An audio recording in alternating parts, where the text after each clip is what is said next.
Μεταδώστε την είδηση, όχι τον ιό. Spread the news, not the virus.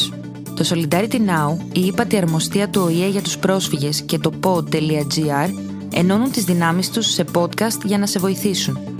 Άκου τις οδηγίες για την ασφαλή επιστροφή των παιδιών στο σχολείο για αυτήν και την επόμενη σχολική χρονιά στα Ουρντου. خبر پھیلائیں virus نہیں. سولیڈارٹی now اب اقوام متحدہ کے ہائی کمشنر برائے مہاجرین اور pod.gr پوڈ کاسٹوں کی ایک سیریز کے ذریعے آپ کی مدد کے لیے ان افواج میں شامل ہوں. اس سال کے لیے اور اگلے تعلیمی سال کے لیے بچوں کو اسکول میں واپسی سے متعلق ہدایات اردو میں سنیں.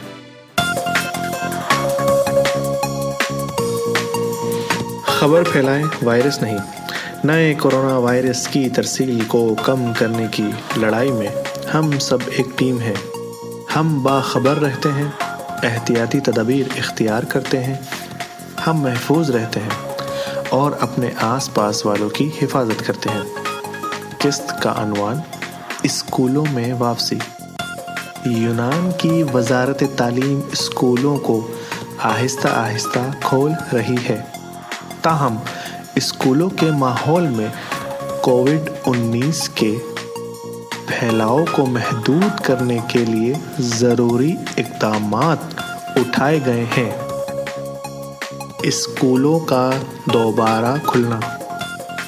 11 مئی سے لیسیم کی تیسری جماعت کھل گئی ہیں اور 18 مئی سے لیسیم اور جمنازیم کی دوسری کلاسیں کھل گئی ہیں. یہ سب کرونا وائرس وبائی امراض سے وابستہ صورتحال پر منحصر ہے. 1 جون سے پرائمری تعلیم کی کلاسز دوبارہ کھل رہی ہیں. ہر کلاس روم میں طلبہ اور اساتذہ کے مابین 1.5 میٹر کا فاصلہ یقینی بنانا ہے. فی کلاس روم میں طلبہ کی زیادہ سے زیادہ تعداد 15 رکھی گئی ہے. اگر یہ تعداد زیادہ ہو تو کلاس کو روٹیشن کی صورت میں چلایا جائے گا. سیکنڈری ایجوکیشن کے ان طلبہ کے لیے بھی امکان موجود ہے جن کے پاس خطرات ہیں جو کووڈ-19 انفیکشن کے بڑھتے ہوئے خطرے سے وابستہ ہیں, آن لائن کلاسوں میں شرکت جاری رکھیں. وزارت تعلیم کے رہنما خطوط کے مطابق سنگین کووڈ-19 انفیکشن کے بڑھتے ہوئے خطرے کی مدت کے دوران صرف فاصلے تک آن لائن سیکھنے اور حاضری کی اجازت ہے. آپ اپنے بچے کے اسکول کے پرنسپل سے مزید معلومات حاصل کر سکتے ہیں. اپنی اور دوسروں کی حفاظت کرنا مت بھولنا. اپنی کہنی یا ٹیشو میں کھانسیں یا چھینکیں اور اسے فوراً کوڑے دان میں پھینک دیں. اپنے ہاتھوں کو اپنے چہرے سے دور رکھیں. صابن اور پانی کا استعمال کرتے ہوئے کم سے کم 20 سیکنڈ تک اپنے ہاتھوں کو باقاعدگی سے دھوئیں, خاص طور پر کھانے سے پہلے اور باتھ روم جانے کے بعد. اگر آپ کے پاس صابن اور پانی نہیں ہے تو کسی بڑے کی مدد لیں, خصوصی ہینڈ سینیٹائزر استعمال کرنے کے لیے. اپنے ہم جماعت سے آئٹمز جیسے قلم, پینسل, صافی, موبائل فون, بینک نوٹ, سکے وغیرہ کا تبادلہ نہ کریں. اسکول کے اندر اور باہر ہر ایک سے 1.5 میٹر کا فاصلہ رکھیں. اگر آپ بیمار محسوس کرتے ہیں تو اپنے والدین, سرپرستوں یا اپنے ٹیچر کو فوری طور پر آگاہ کریں, اور جب تک کہ آپ مکمل صحت مند نہ ہوں تب تک گھر میں ہی رہیں۔ تعلیمی سال 2019-2020 کا اختتام دن اور شام جمنازیم اینڈ لیزیم جنرل اور پروفیشنل کے لیے تعلیمی سال 2019-2020 جمعہ 12 جون 2020 کو اختتام پذیر ہوگا۔ اگلا تعلیمی سال 2020-2021 یونان میں ہر تعلیمی سال ستمبر کے وسط سے شروع ہوتا ہے اور جون کے وسط میں اختتام پذیر ہوتا ہے۔ ممکن ہے کہ تعلیمی سال 2020-2021 یکم ستمبر سے شروع ہو۔ اسکولوں میں داخلہ یونان میں کنڈر گارڈن اور پرائمری اسکول لازمی ہیں۔ جن بچوں کی داخلہ متوقع ہے وہ یہ ہیں: کنڈر گارڈن کے لیے 2015 اور 2016 میں پیدا ہونے والے بچے، پرائمری اسکول کی پہلی جماعت میں 2014 میں پیدا ہونے والے بچے، 2009 اور 2013 کے درمیان پیدا ہونے والے بچے جو پرائمری اسکول کے لیے پہلی بار یونانی اسکولوں میں پڑھیں گے۔ پچھلے سالوں میں اسکول جانے والے بچوں کو دوبارہ اندراج کی ضرورت نہیں ہے۔ پناہ گزین اور تارکین وطن بچوں کا اسکولوں میں اندراج ہو سکتا ہے، لیکن ابتدائی اندراج کی سفارش کی جاتی ہے کیونکہ اس سے استقبالیہ کلاسز کی تشکیل یقینی بنے گی۔ پہلی رجسٹریشن 15 مئی سے 30 مئی تک تھی اور یہ کووڈ-19 صورتحال اور وزارت تعلیم کی رہنمائی پر منحصر ہے۔ اسکولوں کے کھلا رہنے کی صورت میں جون کے آخر تک یہ مشق جاری رہے گی۔ اندراجات یکم ستمبر کو دوبارہ شروع ہوں گے اور سال بھر جاری رہیں گے۔ اپنے بچوں کو وقت پر اندراج کے لیے تیار رکھیں تاکہ وہ تعلیمی سال کے آغاز سے ہی اسکول جا سکے۔ کون آپ کو اپنے بچوں کو اسکول میں داخلہ دلانے میں مدد کر سکتا ہے؟ اگر آپ کسی شہری رہائش گاہ میں رہتے ہیں جس کی مدد سے NGO کے ذریعے حاصل ہے تو کسی سماجی کارکن سے مدد کے لیے کہیں۔ وہ نزدیکی کنڈر گارڈن یا اسکول یا ریفیوجی ایجوکیشن کوآرڈینیٹر سے رابطہ کریں گے جو آپ کو اپنے بچوں کے اندراج میں مدد فراہم کرے گا۔ اگر آپ کسی کیمپ میں رہتے ہیں تو کیمپ میں مدد کے لیے وزارت تعلیم ریفیوجی ایجوکیشن کوآرڈینیٹر سے رابطہ کریں۔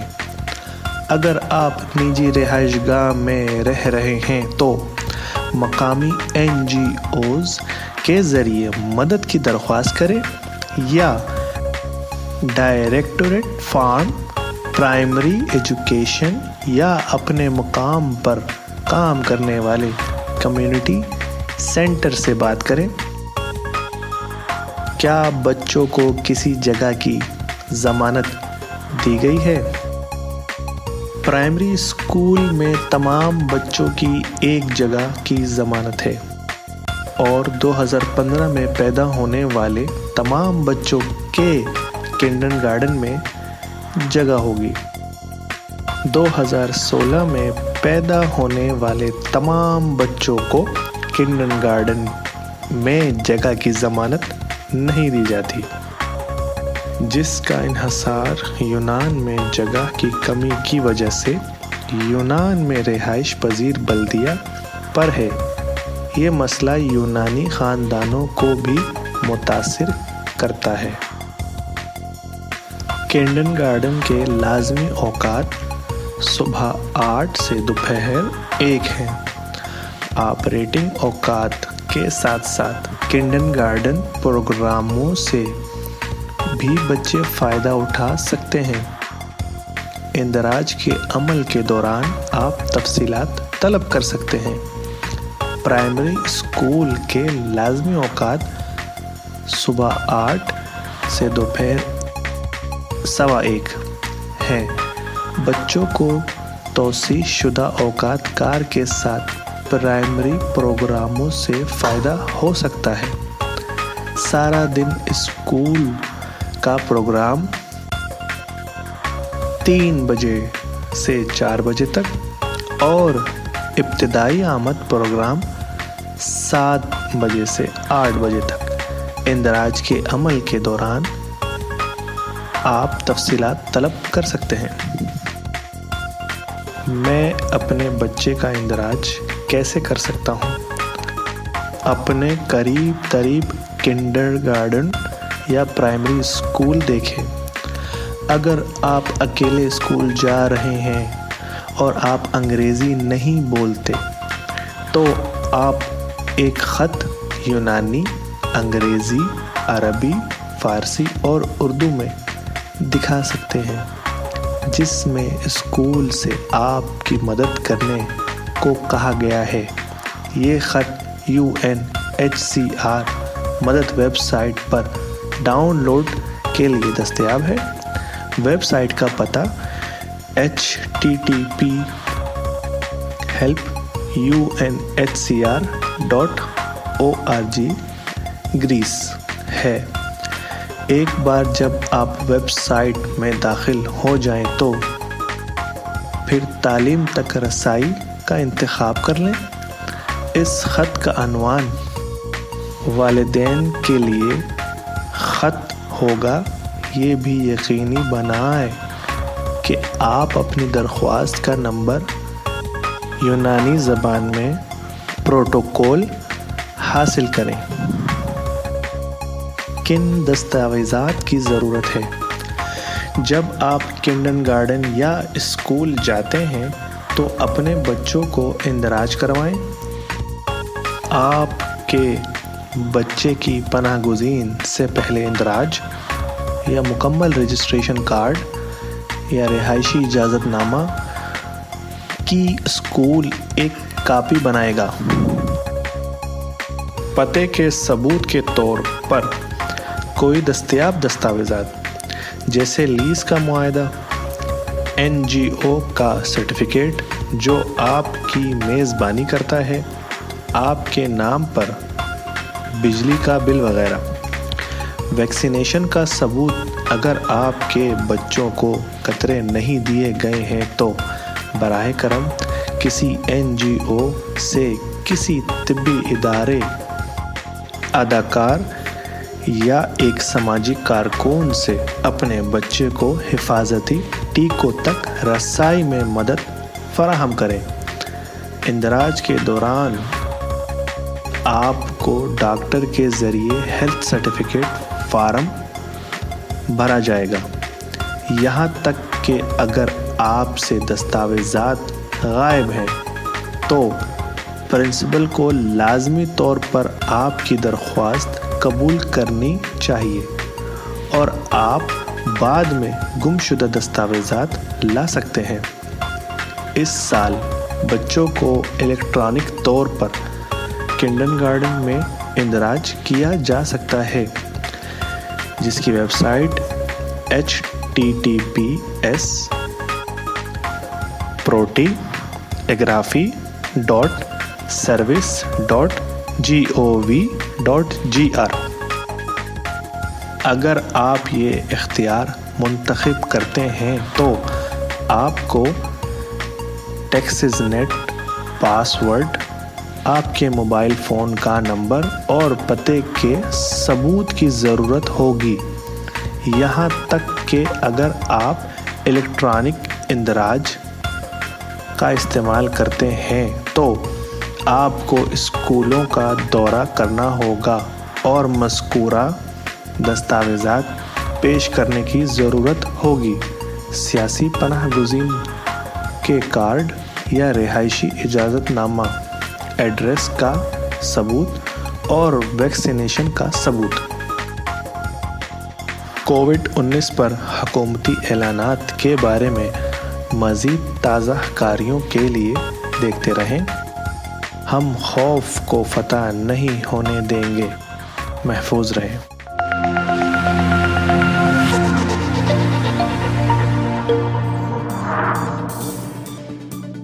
Ήταν το Frequently Asked Questions for Migrants, ένα podcast του Solidarity Now σε συνεργασία με την ύπατη αρμοστία του ΟΗΕ και το pod.gr που δίνει χρήσιμες πληροφορίες σε πρόσφυγες και μετανάστες που ζουν στη χώρα μας. Βρείτε το podcast στην ιστοσελίδα του Solidarity Now, στο pod.gr, στην ιστοσελίδα της ύπατης αρμοστίας help.unhcr.org, Spotify, Apple Podcasts ή όπου ακούς podcast από το کینητό σου.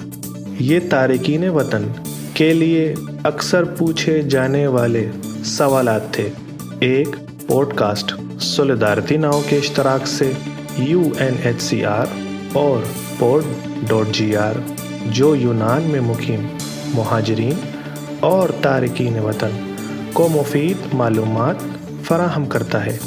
سولیڈارٹی now کی ویب سائٹ پوڈ کاسٹ پر، UNHCR کی website help.unhcr.org، Spotify, Apple podcast پر یا جہاں بھی آپ اپنے mobile phone سے پوڈ کاسٹ سنتے ہیں، پوڈ کاسٹ تلاش کریں۔